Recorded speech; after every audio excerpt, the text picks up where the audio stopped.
Cristo en cuanto a su deidad, en cuanto a su humanidad, Jesús como ser humano, Jesús como ungido y Jesús como unigénito, ¿sí?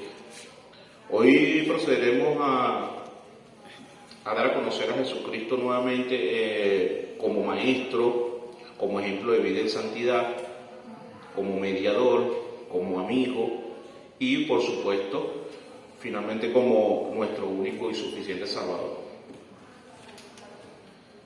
Para ello, bueno, vamos a entrar en el tema en cuestión. Vamos a buscar en nuestras Biblias Juan 13, verso 3. Si alguno de mis hermanos me apoya allí con las lecturas allí de la Biblia para hacer aquí más. ¿Juan qué, ministro?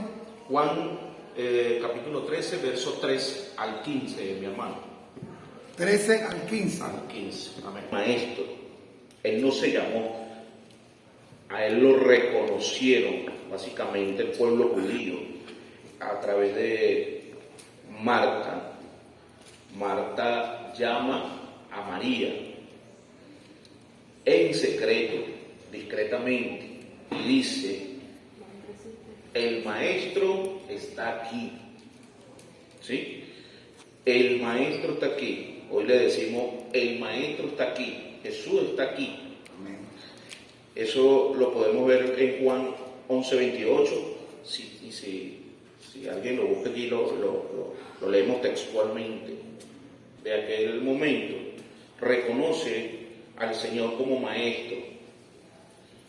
Por eso esta primera faceta, ¿no?, de nosotros como cristianos, tener en nuestro corazón, reconocer a Cristo como nuestra guía, como nuestro mejor maestro, maestro de maestros, ¿sí? Debemos reconocerlo como cristianos en nuestras vidas. Entonces aquí vemos cómo públicamente los judíos reconocen al Señor. También vamos a tocar pues otra característica luego de haber reconocido al Señor como nuestro maestro en cuanto a la preeminencia. ¿Por qué Jesucristo es nuestro maestro? El por qué.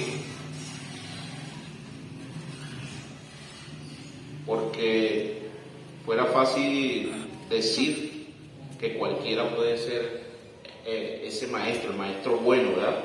Pero aquí queremos dar a conocer a Jesucristo, y una de sus características es en cuanto a la preeminencia dada por el Padre. Podemos ver que Dios lo hace Señor y Cristo, el ungido, ¿verdad? Cristo. Lo vemos en Hechos 2:36.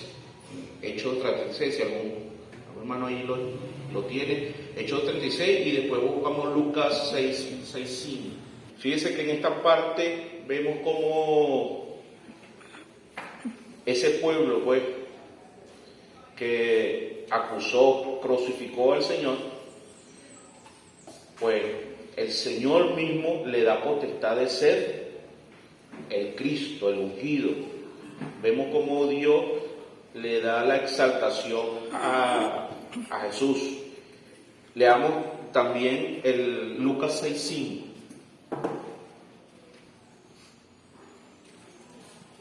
Lucas 6:5. Entonces vemos cómo el Padre pues exalta y le da la preeminencia.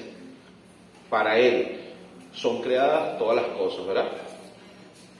Esto confirma pues que tenemos ciertísimamente un maestro de maestros, ¿verdad? Maestro bueno. Podemos ver la veracidad de por qué Jesús, Dios Padre, le da la preeminencia, ¿verdad? Y nosotros entonces pasamos a reconocerlo como maestro. Por eso es que el deber, pues, de un maestro es servir. ¿Por qué? porque el texto acá nos explica que Jesús como maestro nos va a enseñar a qué? Primeramente a servirle, ¿verdad?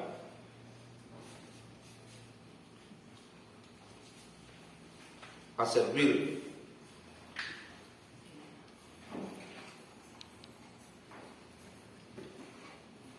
Fíjense en el texto, respondiéndonos nuevamente al verso 14, ¿no? Dice que el Señor ha lavado vuestros pies, vosotros también lavaos los pies unos a los otros, porque ejemplo es Jesucristo de servicio. Entonces, fíjense cómo ese maestro maravilloso viene a lavarle los pies a su discípulo, viene a servir con humildad. De verdad que hay que tener humildad en el corazón para servir al punto de lavarle los pies a su discípulo, el gran ejemplo. El deber de un maestro es servir. Por ello vemos a ese Jesús humildemente postrado, pues, inclinado. Busquemos el verso 13:5. En el mismo Juan, hermano. Sí, Juan, como allí el Señor hizo todo. Yo me imagino que no le pidió que le trajeran el agua o que le trajeran la toalla. No, él humildemente procedió a lavarle los pies a su discípulo. Y esa es la esencia del ser maestro. Creo firmemente que un maestro debe de ser humilde en la enseñanza y de tener la disposición de servir, puesto Jesús, pues, aquí nos da este gran ejemplo, ¿no? También tenemos otra cita que puede apoyar. Ahí, hermano, la respuesta de lo que estamos hablando ahí lo podemos leer justamente en el versículo 6 y 7 del que leímos ahorita, y cita la palabra, dice así: entonces vino a Simón Pedro, y Pedro le dijo: Señor, tú me lavas los pies. Respondiendo Jesús y le dijo: lo que yo hago, tú no lo comprendes ahora, mas lo entenderás después. Quiero acotar algo ahí. Cuando nosotros vivíamos en el mundo, difícilmente atendíamos a alguien. No sabíamos lo maravilloso, lo importante que es servir. Hoy en día, por la misericordia de Dios, sabemos y entendemos el significado de esa palabra de servir. ¿Sí? Porque para eso fue que Él vino a servir y no a ser servido. Es muy importante acotar eso ahí. Amén. Sí, también busquen la 21:16 para reforzar eso, ¿no? Okay. Fíjese que, amén, gracias a mi hermano Ali. Amén. Excelente. Sí, venimos a servirle al Señor. 21:16. Démelo ahí un momentico. Servirle al Señor y servir a los demás. Servirle a los demás. Quizás vivimos en un sitio donde pasamos y a lo mejor ni siquiera le damos Dios te bendiga al vecino. Entonces Dios pues ponga en nosotros y con esta palabra y esta enseñanza pues poder enseñar la palabra del Señor y con humildad, con ese deseo de servir. Fíjense que nosotros decimos, bueno, yo amo a Dios, yo hago quizás algunas cosas que son agradables al Señor. Pero fíjense, 21:16 nos enseña algo aquí sobre el tópico del servir, ¿no? Juan 21:16. Debe tener en su corazón el deseo de servir. El deseo de servir. Y de servirle no tan solo a Dios, sino a tu hermano, al prójimo. Ser de bendición. Ser ese puente que puedes hacer entre, lamentablemente, las personas que no conocen al Señor. Entonces, aquí vemos cómo el Señor nos manda. Tú me amas. apacienta mis ovejas. Entonces tenemos una instrucción allí del maestro.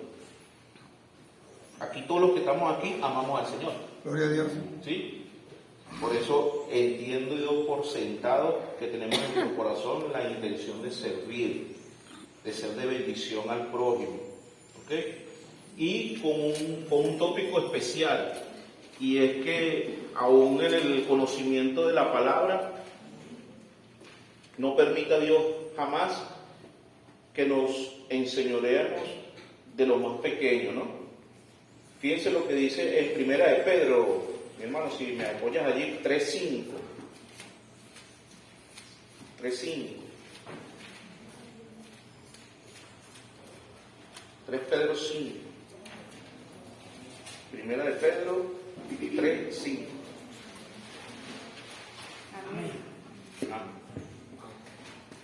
Marido,